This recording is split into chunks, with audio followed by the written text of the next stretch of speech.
ಸರಿ, ವಸ್ತುಗಳು ಹೇಗೆ ಬದಲಾಗ್ತವೆ ಎಂದು ಕಲಿಯೋಣ. ನಮ್ಮ ಸುತ್ತಲಿನ ವಸ್ತುಗಳು ಬದಲಾಗಬಹುದು. ಕೆಲವು ವಸ್ತುಗಳು ಘನ, ಗಟ್ಟಿಯಾದ ಇಟ್ಟಿಗೆ ಅಥವಾ ಮಂಜುಗಡ್ಡೆ ತರಹ. ಕೆಲವು ವಸ್ತುಗಳು ದ್ರವ, ನೀವು ಕುಡಿಯುವ ನೀರು ಅಥವಾ ಹಾಲು ತರಹ. ಮತ್ತು ಕೆಲವು ವಸ್ತುಗಳು ಅನಿಲಗಳು, ನಾವು ಉಸಿರಾಡುವ ಗಾಳಿ ಅಥವಾ ಮೇಣದ ಬತ್ತಿಯ ಹೊಗೆ ತರಹ. ಇವು ವಿಭಿನ್ನ ಸ್ಥಿತಿಗಳು, ಸ್ಟೇಟ್ಸ್ ಅಥವಾ ರೂಪಗಳು, ಫಾರ್ಮ್ಸ್. ಘನದಿಂದ ದ್ರವಕ್ಕೆ, ಮಂಜುಗಡ್ಡೆಯಿಂದ ನೀರಿಗೆ. ಒಂದು ಮಂಜುಗಡ್ಡೆಯನ್ನು ತೆಗೆದುಕೊಳ್ಳೋಣ. ಟೇಕ್. ಅದು ಘನ ಮತ್ತು ಗಟ್ಟಿ. ನಾವು ಮಂಜುಗಡ್ಡೆಯನ್ನು ಬಿಸಿಲಿನಲ್ಲಿ ಇಟ್ಟರೆ ಅಥವಾ ಬಿಸಿ ಮಾಡಿದರೆ ಅದು ಬದಲಾಗ್ತದೆ. ಘನ ಮಂಜುಗಡ್ಡೆ ನಿಧಾನವಾಗಿ ದ್ರವ ನೀರು ಆಗುತ್ತದೆ. ಈ ಬದಲಾವಣೆ ಘನದಿಂದ ದ್ರವಕ್ಕೆ ಆಗುವುದನ್ನು ಕರಗುವುದು ಎನ್ನುತ್ತೇವೆ. ಮಂಜುಗಡ್ಡೆ ಈಗ ಗಟ್ಟಿಯಾಗಿಲ್ಲ ಎಂದು ನಾವು ನೋಡುತ್ತೇವೆ.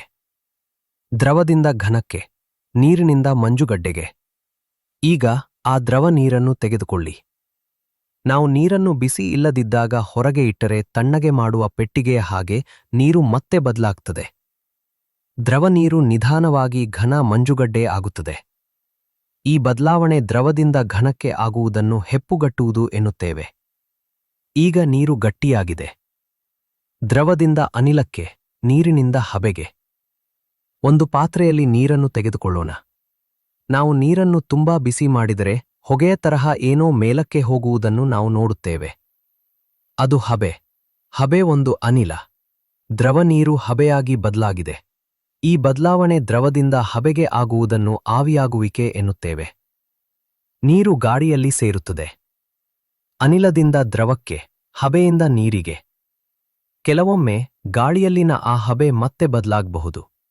ಹಬೆ ಕಡಿಮೆ ಬಿಸಿಯಾದರೆ ಅದು ಸಣ್ಣ ಹನಿಗಳಾಗಿ ನೀರಾಗಿ ಬದಲಾಗಬಹುದು. ತಣ್ಣನೆಯ ನೀರಿನ ಲೋಟದ ಮೇಲೆ ನೀವು ಇದನ್ನು ನೋಡಬಹುದು. ಈ ಬದಲಾವಣೆ ಹಬೆಯಿಂದ ಮತ್ತೆ ದ್ರವಕ್ಕೆ ಆಗುವುದನ್ನು ಸಾಂದ್ರೀಕರಣ ಎನ್ನುತ್ತೇವೆ. ಹಬೆ ಮತ್ತೆ ನೀರಾಗುತ್ತದೆ. ಘನದಿಂದ ನೇರವಾಗಿ ಅನಿಲಕ್ಕೆ, ಅದುವೇ ಉತ್ಪತನ. ಇಲ್ಲಿ ಒಂದು ವಿಶಿಷ್ಟವಾದ ಬದಲಾವಣೆ ಕೂಡ ಇದೆ. ಕೆಲವು ಘನ ವಸ್ತುಗಳು, ಕರ್ಪೂರ್ ಅಥವಾ ನಾಫ್ತಲೀನ್ ಗುಂಡುಗಳು ಹಾಗೆ ನೇರವಾಗಿ ಹಬೆ ಅಥವಾ ಅನಿಲವಾಗಿ ಬದಲಾಗಬಹುದು. ಅವು ಮೊದಲು ದ್ರವ ಆಗುವುದಿಲ್ಲ.